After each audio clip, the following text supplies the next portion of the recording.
Assalamualaikum warahmatullahi wabarakatuh.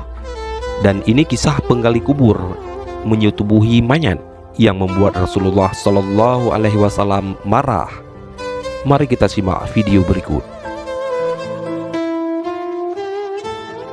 Alkisah, ada seorang pemuda Madinah yang pekerjaannya sebagai penggali kubur. Pemuda ini gemar mencuri barang-barang berharga yang dikuburkan bersama mayat.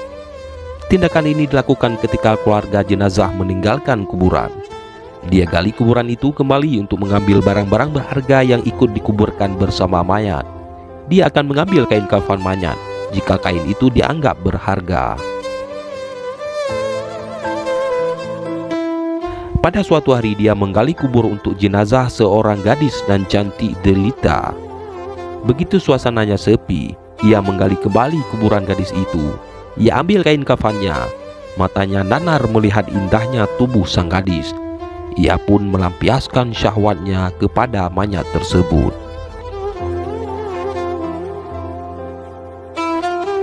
Usai menggauli mayat itu, pemuda ini sangat gelisah. Ia merasa dikejar-kejar dosa.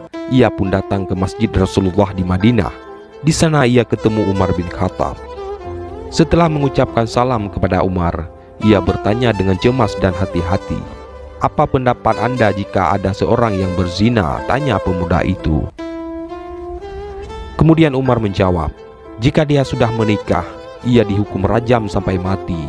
Dan jika ia belum pernah menikah, maka akan dicambuk 100 kali dan diusir dari kampung selama 1 tahun." Lalu bagaimana jika seseorang itu menzinai mayat dan ia belum menikah? Tanya pemuda itu. Umar terdiam, bulu kuduknya berdiri mendengar pertanyaan pemuda tersebut. Sungguh keterlaluan. Saya tidak bisa membayangkan sebesar apa dosanya. Siapa gerangan orang yang melakukan perbuatan keji seperti itu? Tanya Umar.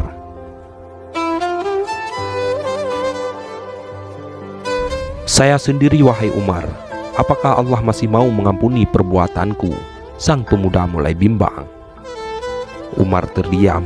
Ia masuk ke dalam masjid dan ia menangis. Rasulullah yang berada di masjid heran melihat kondisi Umar yang demikian itu. Setelah mengucapkan salam, Rasulullah Shallallahu Alaihi Wasallam bertanya kepada Umar, apa yang membuat dirinya bersedih seperti itu? Umar menjawab, "Di luar saya menjumpai seorang pemuda wahai Rasulullah yang membuat bulu kuduk saya berdiri, dan ia ingin bertobat dari dosanya."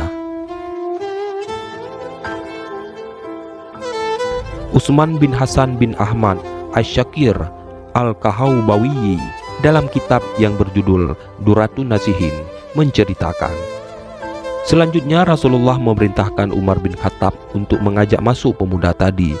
Sang pemuda menangis terseduh-seduh sehingga membuat Rasulullah penasaran. Rasulullah menanyakan, "Mengapa engkau menangis wahai anak muda?" Kemudian pemuda itu menjawab, "Aku terlalu banyak dosa wahai Rasulullah. Aku takut jika Allah akan marah kepadaku." Rasulullah menanyakan lagi, "Apakah engkau telah menyekutukan Allah dengan sesuatu atau engkau membunuh orang yang tidak bersalah?" Sang pemuda menjawab, "Tidak ya Rasul, saya tidak pernah melakukan kedua perbuatan itu." Rasulullah Shallallahu Alaihi Wasallam berusaha menghibur anak muda itu. "Ketahuilah olehmu anak muda, Allah akan mengampuni dosamu sekalipun dosamu sebesar 7 kali lipat langit dan bumi." "Apakah dosamu sebesar Ummul Kursi?" tanya Rasulullah. Pemuda itu menjawab, "Lebih besar dari itu wahai Rasul." "Apakah sebesar Arash?" tanya Rasulullah. "Saya kira lebih besar dari itu ya Rasul," jawab sang pemuda di tengah isak tangisnya. "Sebenarnya dosa apa yang kau lakukan? Coba kau katakan kepada aku," tanya Rasul. "Sungguh saya malu untuk mengatakannya," jawab pemuda itu. "Jika tidak mau katakan, maka dosa itu akan tetap membebani jiwamu," bujuk Rasulullah. Pemuda itu terdiam, kepalanya menunduk melihat lantai masjid. Ia mulai memberanikan dirinya untuk mengatakan apa yang telah ia perbuat. Pemuda itu kemudian menjawab, 7 tahun saya bekerja sebagai penggali kubur. Suatu ketika ada mayat kaum Ansar. Ia masih gadis dan sangat cantik. Secara diam-diam saya menggali kuburannya lalu kubuka kain kafannya. Awalnya saya ingin meninggalkannya, tetapi syahwat saya bergelora. Maka aku lampiaskan syahwatku dengan menzinai manyat itu sampai puas. Setelah itu saya tinggalkan begitu saja. Beberapa langkah saya hendak pergi meninggalkan kuburan itu. Tiba-tiba manyat itu bangkit dan berkata, "Sungguh celaka engkau wahai pemuda. Apakah engkau tidak malu kepada Tuhan yang kelak membalasmu di hari kiamat? Pada saat semua orang dituntut balas, engkau membiarkan aku dalam keadaan telanjang dan berhadas besar di hadapan Tuhanku." Mendengar pengakuan pemuda ini, Rasulullah Shallallahu Alaihi Wasallam sangat marah dan seketika itu berdiri dan berkata, "Wahai pemuda fasik, tempatmu memang pantas di neraka. Keluarlah dari tempat ini." Sang pemuda keluar dengan hati yang hancur dan jiwa tak bersemangat. Tak ada harapan baginya untuk mendapatkan pengampunan dari dosanya. Sebenarnya ia ingin bertobat dengan sebenar-benarnya kepada Allah dan terus melangkah tanpa tahu arah dan tujuannya. Nabi ingin mendengar petunjuk langsung dari Allah tentang peristiwa yang baru saja beliau dengarkan. Di sisi lain, pemuda itu kemudian pergi menyendiri dalam sebuah gua di gunung. Di sana dia menangis meminta ampun kepada Allah. Dia bersumpah tak akan keluar dari gua sebelum Allah memaafkan dan menyampaikan ampunannya itu lewat Rasulullah Shallallahu Alaihi Wasallam.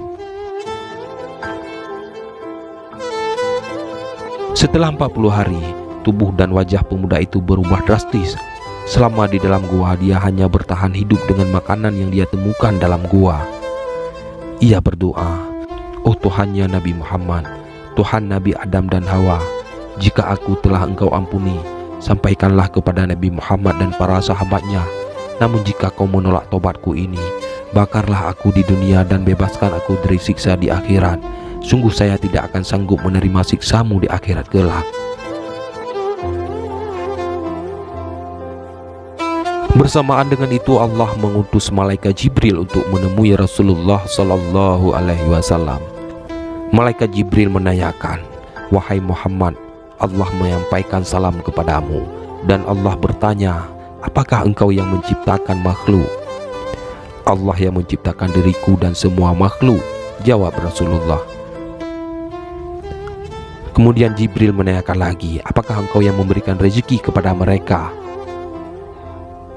Rasulullah menjawab, "Tidak, hanya Allah yang mampu memberikan rezeki kepada makhluknya."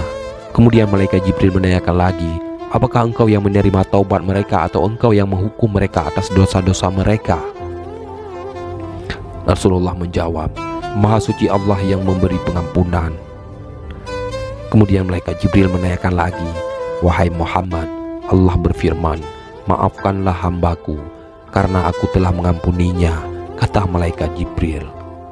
Lalu turunlah ayat yang artinya, "Dan juga orang-orang yang apabila mengerjakan perbuatan keji atau menganiaya diri sendiri, mereka ingat akan Allah lalu memohon ampun terhadap dosa-dosa mereka. Dan siapa lagi yang dapat mengampuni dosa selain daripada Allah? Dan mereka tidak meneruskan perbuatan kejinya itu, sedang mereka mengetahui." Quran Surat Ali Imran ayat 135. Selanjutnya Rasulullah Shallallahu Alaihi Wasallam memanggil pemuda tersebut dan memberitahukan bahwa Allah telah mengampuni dosanya dan menerima tobatnya. Tak lama kemudian pemuda ini meninggal dunia. Wallahu a'lam bishawab. Wassalamualaikum warahmatullahi wabarakatuh.